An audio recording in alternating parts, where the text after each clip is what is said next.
Assalamualaikum warahmatullahi wabarakatuh. Perkenalkan, nama saya Rofifa Rasul dari kelompok 4, Praktikan Laboratorium Ergonomi dan Perancangan Sistem Kerja, Departemen Teknik Industri, Fakultas Teknik Universitas Hasanuddin. Kali ini saya akan menjelaskan mengenai modul 1, yaitu work sampling. Yang pertama, bab 1 pendahuluan.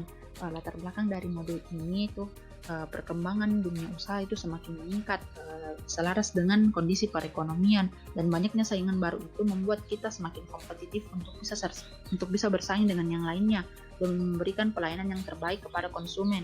Dan tingkat pelayanan itu dipengaruhi oleh produktivitas dari SDM, dan salah satu cara meningkatkan produktivitas itu ialah dengan menggunakan metode pengukuran kerja. Dan work sampling itu salah satu metode untuk melakukan pengukuran kerja.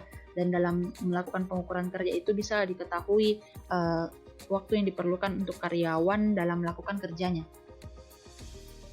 Kemudian bab 2 teori dasar. Yang pertama itu 2.1 produktivitas.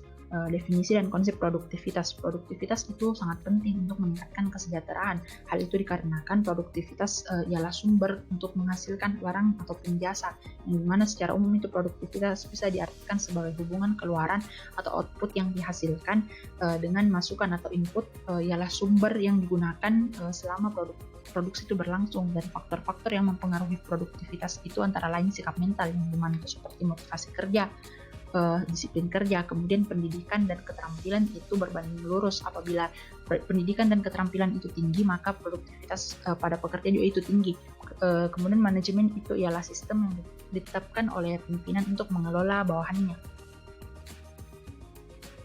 Lalu manfaat dari produktivitas itu antara lain perusahaan dapat menilai efisiensi sumber daya yang dioperasikan sehingga dapat memperkirakan banyaknya output yang dihasilkan dari penambahan sumber dayanya. Kemudian perusahaan itu dapat menyusun lebih akurat rencana pengembangan sumber daya. Lalu sasaran perusahaan itu dapat ditentukan prioritasnya, baik yang ekonomis maupun non-ekonomis. Kemudian sasaran perbaikan produktivitas pada masa yang akan datang itu dapat dirumuskan dengan lebih baik. Lalu dapat membantu dalam membandingkan suatu perusahaan dengan perusahaan lain yang sejenis.